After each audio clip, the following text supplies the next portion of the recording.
tardes, alumnos. Vamos a avanzar hacia el último género literario de nuestro programa, que es teatro. Nosotros vimos narración, cómo evoluciona la narración, poesía, cómo evoluciona la poesía, y ahora nos queda ver teatro. Por lo tanto, de nuevo vamos a ir un poco para atrás, porque nos habíamos quedado con Becker y con León Felipe, casi en la contemporaneidad, en el romanticismo y en la posmodernidad, y ahora volvemos otra vez para atrás, igual que hicimos con poesía. Sin embargo, esta vez, a diferencia de poesía, no volvemos al siglo XI como con el Cid, no volvemos al siglo XIII con Berceo, no. Para abordar teatro español vamos con Lope de Vega al siglo XVII. Esto es lo más antiguo que tenemos en teatro español, porque justamente Lope de Vega es el creador del Teatro Nacional Español. Por lo tanto, nuestro estudio de este género empieza desde acá. Lope de Vega existió en el siglo XVII, como nosotros vimos en poesía. Es decir, que él es contemporáneo a Cervantes. También es contemporáneo, aunque en distintos lugares, a Shakespeare en Inglaterra. Lope de Vega es creador del Teatro Nacional Español, Shakespeare es el creador del Teatro Nacional Inglés. Existen en el mismo tiempo a principios del siglo XVII. De hecho, Cervantes también escribió teatro, pero era tal la fama de Lope de Vega, eran tan importantes sus obras, que es una de las razones por la cual Cervantes estuvo sumido tanto tiempo en la pobreza. Él no tenía éxito con sus obras de teatro, fue opacado por Lope de Vega. Así como Cervantes fue sumamente pobre, no logró recaudar con sus obras de teatro, no pudo pagar la edición del Quijote, tuvo que vender los derechos y no recibió dinero por su obra, tampoco por el Quijote. Al contrario, así tan pobre como fue Cervantes, fue rico Lope de Vega. Lope de Vega, al igual que Shakespeare, gozaron del éxito de su obra en vida. No tuvieron un reconocimiento posterior como Cervantes, no sufrieron de las privaciones que sufrió Cervantes. Lope de Vega fue una persona muy exitosa, muy rica y muy aclamada y reconocida. De Cervantes se reconoció mucho su obra, pero él no recibió ese reconocimiento. Lope de Vega sí. Lope de Vega vivió de la fortuna de sus obras, cosa que no pudo hacer Cervantes. Cervantes, como no tenía éxito con sus obras de teatro, lo que recurrió fue a escribir entremeses. Los entremeses son pequeñas obras teatrales que van en el medio de las obras grandes. Si ustedes vieron alguna vez El Chavo o El Chapulín Colorado, había un personaje de Chespirito que era el Dr. Chapatín, que tenía episodios mucho más cortos, porque funcionaban de entremeses, es decir, antesala al desarrollo de los capítulos más largos. Ese tipo de obras escribió Cervantes y eran muy buenos sus entremeses. Hablando en serio, Cervantes, yo leí teatro y poesía, no era tan buen dramaturgo ni tan buen poeta como sí fue novelista. La obra de teatro de Cervantes era muy arcaica, muy antigua, estaba regido mucho por los cánones más clásicos y eso al público no le gustaba. Fíjense ustedes que les cuesta leer obras antiguas. Bueno, lo mismo pasaba en el siglo XVII con las obras de Cervantes. Él no tenía tanto tacto para hacer teatro ni para hacer poesía como sí lo tuvo para hacer novela. Lastimosamente tampoco pudo obtener el reconocimiento de esta obra. Sin embargo, Lope de Vega sí. Él revolucionó el teatro español y esa es la razón por la cual se considera como el creador del teatro nacional. ¿Pero qué significa esto? Si vamos un siglo antes al teatro de Lope de Vega, es decir, antes del siglo XVII, ¿cómo era el teatro? Hasta el siglo XV, lo único que se representaba en escena eran milagros religiosos. Es decir, solamente se usaba el teatro para representaciones de milagros o eucarísticos del calendario litúrgico. Por ejemplo, ¿vieron? Nosotros vemos el pesebre en Navidad, el Vía Crucis en Semana Santa. Bien, ese tipo de cosas todo el tiempo en teatro. Solamente era religioso lo que se representaba en el teatro en toda Europa. No es que era una cuestión de España, porque España era más religiosa. En Inglaterra pasaba lo mismo, por eso la revolución de Shakespeare. En Italia pasaba lo mismo y en todos los otros países por igual. Era lo único que se llevaba al teatro. Había un motivo para esto. El teatro como tal surge en Grecia en el siglo V antes de Cristo. Es decir, no es que Lope de Vega inventa el teatro, crea el teatro con temas españoles. Entonces, era natural pensar que las obras de teatro eran una cuestión de los griegos, que eran paganas, y durante la Edad Media no se representaran. De hecho, el carnaval ya estaba muy mal visto, por lo tanto, naturalmente el teatro no se iba a representar. Lo más cercano que podíamos tener eran artistas al estilo de los juglares en la Edad Media, pero teatro como tal no había.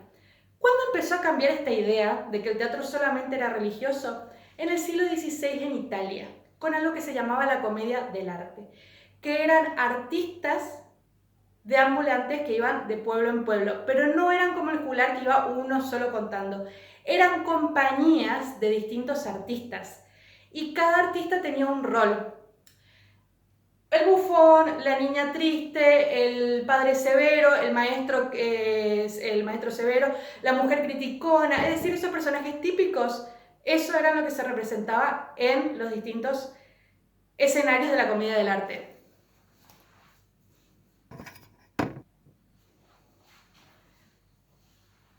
Si ustedes conocen la ópera I Pagliacci de Leoncavallo, esa ópera es una representación de personajes de la comedia del arte, es decir, los distintos personajes que generaban sus representaciones en las distintas ciudades. Esto generó que se congregaran a ver espectáculos, porque lo que hacía la comedia del arte era contar historias. Tenían personajes fijos, vamos a decir estereotipados, pero era una historia que se contaba y no era una historia religiosa. Primero ocuparon las plazas y después ocuparon los espacios del teatro. Y eran tan famosos y lograban tanta recaudación que distintos personajes de la vida pública donaban sus casas para que en los patios se instalaran los teatros. Porque hay que entender que la palabra teatro se refiere tanto a las obras de los dramaturgos como el espacio físico, el salón con escenarios, con público, etc.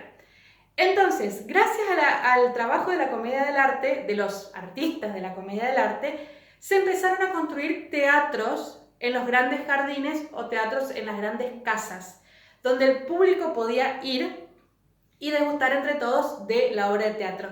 De hecho, en Inglaterra, una de las casas se generó el teatro El Globo, que fue donde Shakespeare estrenó sus obras y hasta el día de hoy existe. Este lugar, el teatro, empieza a congregar gente y ahí aparece, por ejemplo, Cervantes, que busca producir obras propias, pero en un estilo sumamente arcaico, en un estilo sumamente antiguo, tratando de basarse todavía lo más posible en el teatro que se conocía, en el teatro de la comedia del arte, en el teatro de los personajes más típicos, en el teatro religioso. Entonces era un teatro bastante agotador. ¿Qué observa Lope de Vega? Lo que es el teatro como esencia. Porque el teatro surge en Grecia con un motivo religioso, pero demuestra que las personas que se reúnen participan todos juntos de una misma obra. Es decir, cuando uno lee una novela, no tiene un libro, sobre todo después de la imprenta, uno tiene el libro en su casa, lo lee solo y lo lee a su ritmo, lo lee en su tiempo, lo lee como quiera, lo lee pensando e interactuando con los personajes solo. Pero cuando va a haber una obra de teatro, el público es masivo, es decir, es la sociedad la que va a ver la obra de teatro. No es uno con sus opiniones. Por eso el teatro siempre sirvió para tratar temas o problemáticas de la sociedad y que la sociedad en conjunto reflexione. No cada uno a su tiempo como en la novela, que es una cuestión personal, yo voy descubriendo la novela personalmente, sino que el espectador se descubre como parte de la sociedad y que entre todos tienen que resolver la problemática que el teatro plantea. Esa esencia del teatro la advierte Lope de Vega. Se da cuenta de que no es una cuestión para transmitir el mismo milagro de siempre, que de hecho evidentemente la Iglesia también advertía que el teatro servía para esta cuestión social, por algo catequizaba a través del teatro, porque veía que toda la sociedad iba a ver el teatro.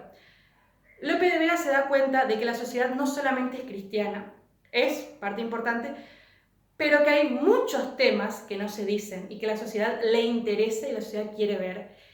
Y esa sensibilidad es lo que lo lleva a trasladar en sus obras los temas propios del hombre español. Por ejemplo, ¿cuál es el gran tema que venimos viendo desde el Cid? El honor. No es solamente la fe, el honor es el gran tema español. Y Fuenteovejuna es una obra del honor. Lope de Vega pone en escenario el tema español por excelencia. Pone en representación el problema social del momento. Pone la esencia misma de los españoles. Por eso lo que él hace es crear el Teatro Nacional. El teatro ya existía, pero el teatro con temas españoles surge con Lope de Vega. Particularmente con esta obra, Fuenteovejuna. Lope de Vega escribió 1500 obras de teatro, lo cual vendría a ser como escribir 1500 guiones de películas, muchísimo, solo de teatro. Por lo tanto, ese era el motivo por el cual se le llamaba el Fénix de los ingenios, era realmente muy, muy talentoso. ¿A dónde va esta obra? Fuenteovejuna. ¿Cómo se observa esta cuestión de lo social? Fuenteovejuna aborda el problema del honor, pero desde muchas perspectivas. No es solamente el honor general como lo hace el Cid, que se va construyendo. Hay un problema político con los reyes y hay un problema social con el pueblo. El honor acá se plantea en muchos aspectos, por ejemplo, ¿tienen honor los campesinos? ¿Tienen honor los nobles?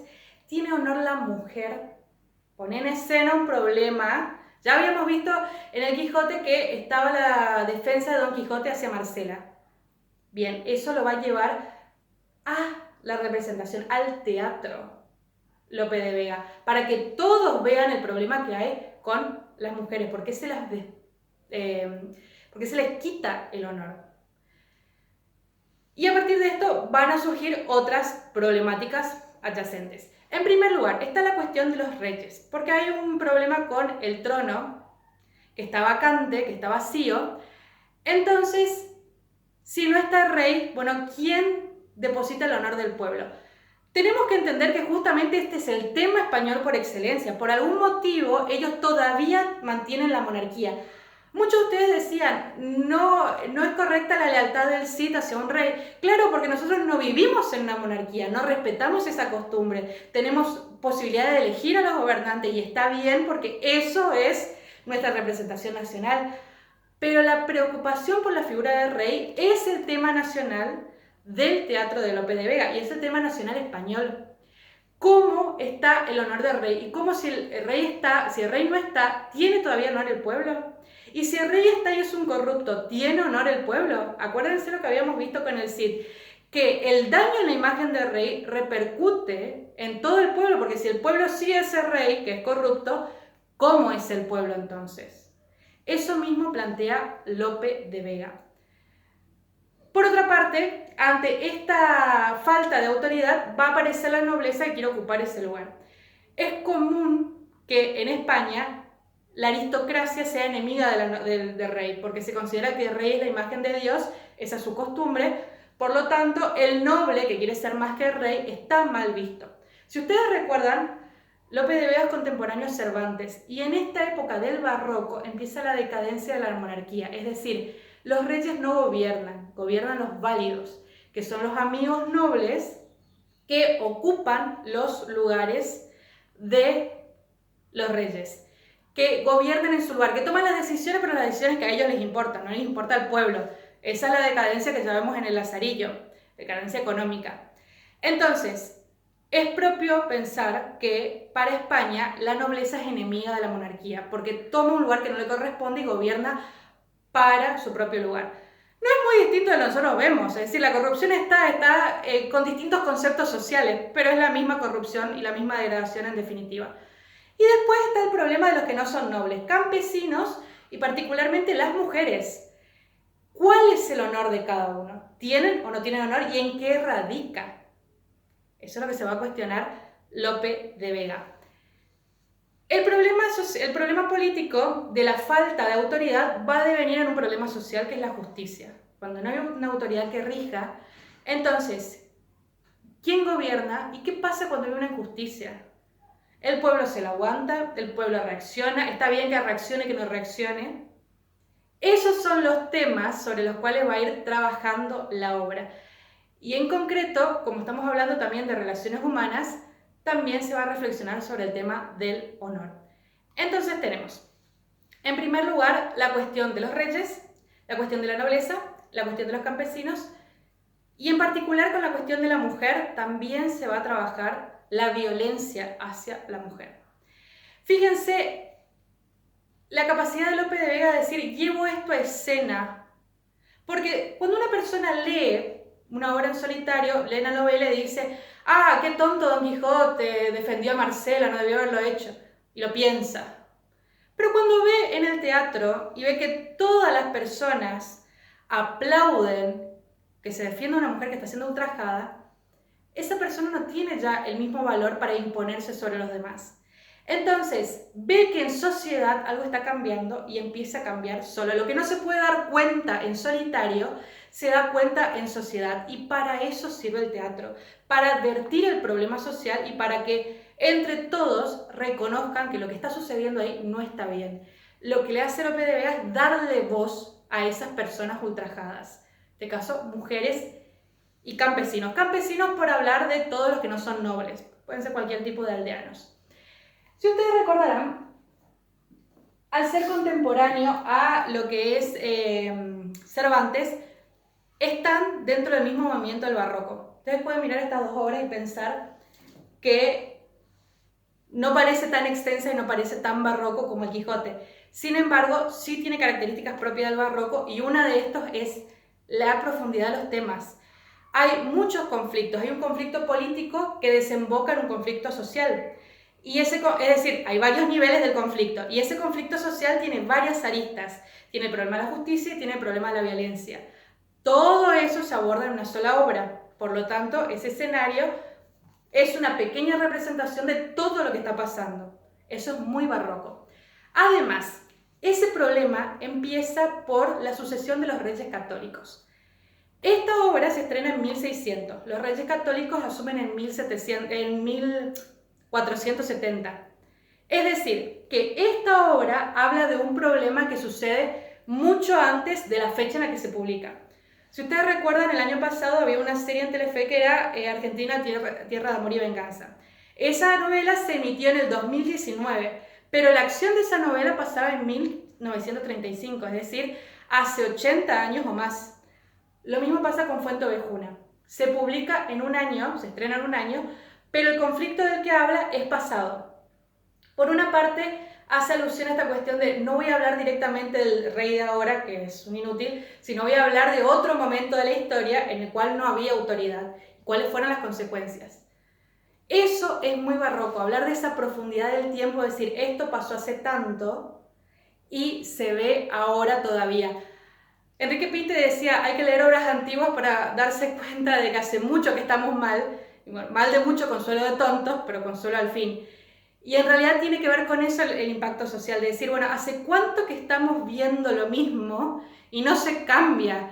Si Lope de Vega toma un conflicto del 1470 en 1610, en 1605, ¿por qué no cambia el conflicto? ¿Por qué no hemos avanzado con respecto a esto? Si en Fuenteovejuna del 1600 hay mujeres ultrajadas y hasta el día de hoy tenemos casos de violación y asesinato, ¿por qué no hemos cambiado en 400 años? A esto volvemos con el teatro. Y por eso el teatro sigue vigente, porque el problema que plantea, no quiero decir un problema de todas las épocas, pero es un problema del que todavía no nos damos cuenta. El problema de la justicia que no aparece, el problema de la administración corrupta, el problema de la ofensa a los ciudadanos, de la violación, del asesinato, sigue estando. Esa atemporalidad tiene el teatro barroco. Lo que plantea acá, Lope de Vega hace ver que ya se planteaba desde antes y se sigue planteando hasta el día de hoy. Por eso, lo que él advierte, hay cosas que son propias del español, pero su obra ha trascendido a ser completamente universal. Y el día de hoy, muchos de los conflictos que plantean acá siguen pasando en sociedad y los periodistas citan mucho Fuenteovejuna. Pero volviendo al tema del barroco, entonces, tenemos un problema político que es con los reyes católicos, Isabel de Castilla, Fernando de Aragón. Eso va a devenir en un problema con la nobleza. El personaje que va a aparecer representando a la nobleza es Fernán Gómez de Guzmán, o el comendador de la Orden de Calatrava. Quería asegurarme que es el nombre. Miren acá. La obra tiene muchísimos personajes. Eso es una característica del barroco. Fernán Gómez de Guzmán, o Fernando Gómez de Guzmán, es el nombre. Maestre superior de la Orden de Calatrava, comendador, perdón, de la Orden de Calatrava es el cargo que ocupa. Hay otro que es don Rodrigo Telegirón, el maestre. Tienen nombre y cargo, los que son lo que representan distintas órdenes de caballería de la antigüedad. Y después tienen muchos personajes y muchos aldeanos. La acción es bastante compleja, así que tiene varios niveles, la realeza y los aldeanos. Eso es propio del barroco. Después, estos personajes llevan este conflicto político y llevan un conflicto social, porque al no haber autoridad, no haber reyes, entonces no hay quien gobierne la situación con la nobleza hacia los campesinos. Entonces, hay un abuso de la nobleza hacia la monarquía y de la nobleza hacia los campesinos.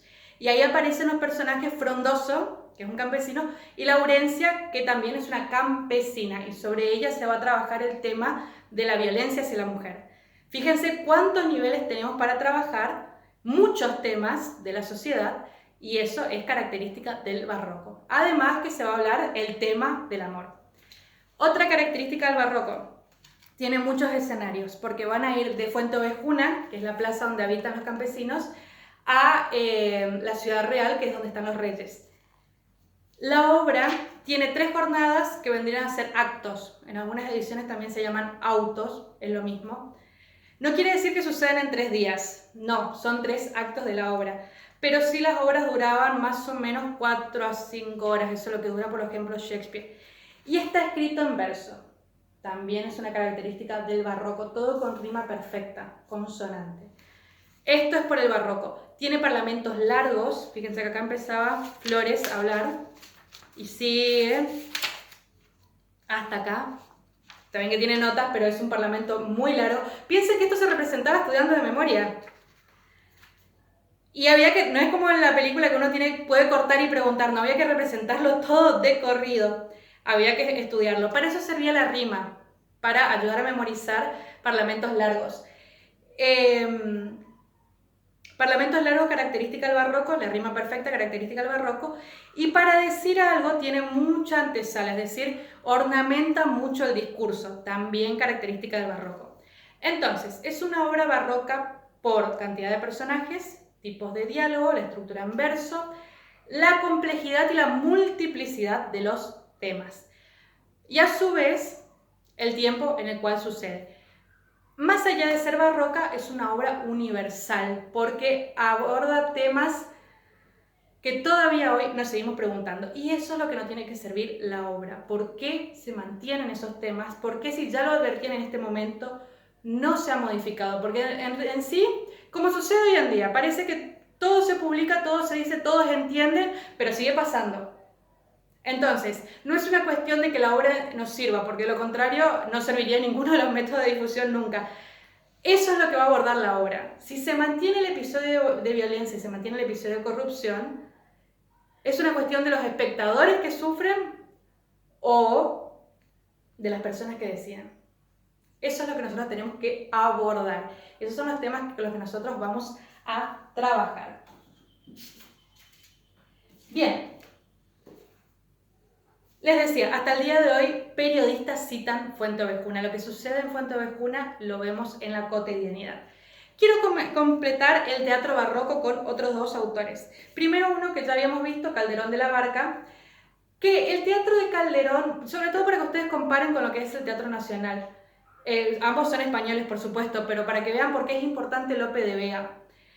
El teatro de Calderón es un poco más metafísico. Fíjense que La vida es sueño, Segismundo está mucho tiempo atrapado en una torre, es decir, es mucho más reflexivo, mucho más lírico, también está escrito en verso, también es extenso, acá hay 2 obras, pero no es tan, vamos a decir, concreto y realista como lo es Fuenteovejuna. Y aquí hay otro autor muy importante para la literatura española, que es Tirso de Molina, El burlador de Sevilla y convidado de piedra. Esta obra creó al personaje del Don Juan. Yo no sé hoy en día cómo le dicen ustedes al hombre mujeriego, pero mucho tiempo fue el Don Juan. El Don Juan es el hombre bello que seduce a las mujeres mintiéndoles para estar con ellas y luego dejarles. No es una cuestión de mutuo acuerdo de estar y de separarse con la mujer, sino engañarlas, mentirles y luego abandonarlas, seducirlas solo por el momento, sin que la mujer sepa que está siendo seducida, porque es una cuestión de acuerdo, es otra cosa. Acá estamos hablando de una persona que miente para estar y dejar a las mujeres. El concepto de Don Juan, ¿por qué se le decía, es un Don Juan? Porque el personaje de esta obra es Don Juan Tenorio. Tirso crea ese nombre para este personaje, les da esa característica y a partir de ahí se vuelve un éxito el personaje y pasa a ser un personaje típico. Así como ustedes ven, por ejemplo, la novela mexicana, que siempre está la niña bella y pobre y buena, ese es un personaje típico. Tenemos a la mala rica, personaje típico. Otro personaje típico es el Don Juan. Y Don Juan, ese nombre, viene de esta obra. En esta obra, Don Juan Tenorio va engañando y ultrajando a las mujeres. En el Quijote había uno de los presos que iba preso justamente porque él burló a una prima que quedó embarazada. Burlar era el concepto en el barroco, en el siglo XVII, para tener relaciones fuera del matrimonio, sin consentimiento. A ver, es consentida así, porque a diferencia de lo que pasa en Fuenteovejuna, Don Juan no las viola, pero les miente. A todas les dice que se va a casar, no lo hace. A todas les promete el amor, la felicidad, como sucede hoy en día, a todas se las engaña, pero no cumple, después las deja. Estaba pensando en estos días ejemplos de Don Juan. Si ustedes miran Una esposa de mentira, todo el principio de la película, no voy a decir es un Don Juan, pero no me parece que Adam Sandler tenga el porte atractivo de un Don Juan, pero ese nivel de mentira para dejarlas, para estar con ellas una noche y dejarlas, eso es lo que hace el Don Juan. Y ese concepto empieza con esta obra. Es una obra barroca porque tiene muchos personajes, sucede en muchos lugares, sucede parte en Italia, parte en España, en el campo, en la playa, todos los lugares por lo que pasa Don Juan, y aborda multiplicidad de problemas, porque no es solamente una cuestión de que Don Juan está y las deja a las mujeres, que es un problema muy grave. Hay mujeres de la nobleza, hay mujeres campesinas que reaccionan de formas distintas por los límites de la nobleza, las libertades de los campesinos. Ahí está el problema de la justicia, está el problema de la familia. A ver, los distintos familiares que ven lo que hace Don Juan. Lo apoyan, no lo apoyan, mienten con él para cubrir su honor como los infantes, lo enfrentan a la justicia, son todas problemáticas que suceden. Y finalmente, cuando se hace justicia con Don Juan, de la complejidad de lo que él va haciendo. ¿Por qué Tirso de Molina no es creador del Teatro Nacional como Fuenteovejuna? Considerando que era un problema grave y es un problema que hasta el día de hoy se mantiene como vemos en Fuenteovejuna. Lo que sucede es que Tirso de Molina no era en sí dramaturgo, es decir, él no escribía teatro, él era sacerdote. Pero voy a buscar acá. Tirso de Molina es un seudónimo de Gabriel Teles.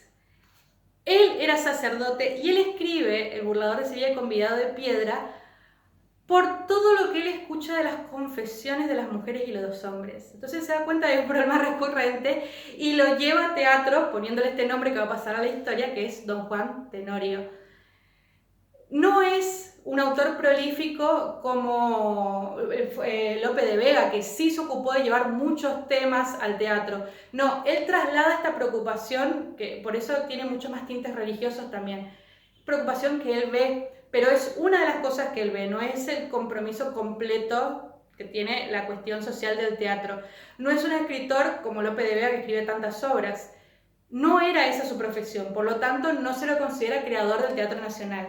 Pero sí su obra fue sumamente profunda y fue icónica. Entonces, con estos autores nosotros vemos el teatro del barroco, una de las mejores épocas de la literatura española. Todo lo que se hace en narración, teatro, poesía, es excelente y todos tienen temas que vemos hasta el día de hoy. Es importante seguir viendo esos temas porque cuanto más neguemos que están, más van a seguir estando. Por lo tanto, siempre está la oportunidad de volver a revisar y volver a encontrar los motivos y abordar desde un punto de vista distinto la sociedad. Mirar la sociedad, ver qué está pasando, mirar la historia, ver cómo llegamos y mirar qué cosas ya no se pueden repetir. Y si venimos insistiendo hace tanto tiempo, bien, a ver, ¿qué método tomamos para decir lo que tenemos que decir? Fuente Ovejuna da respuestas muy interesantes. No se han aplicado, por supuesto, porque debe haber alguien a quien no conviene. Y eso es lo que hay que atender. Atender a la realidad.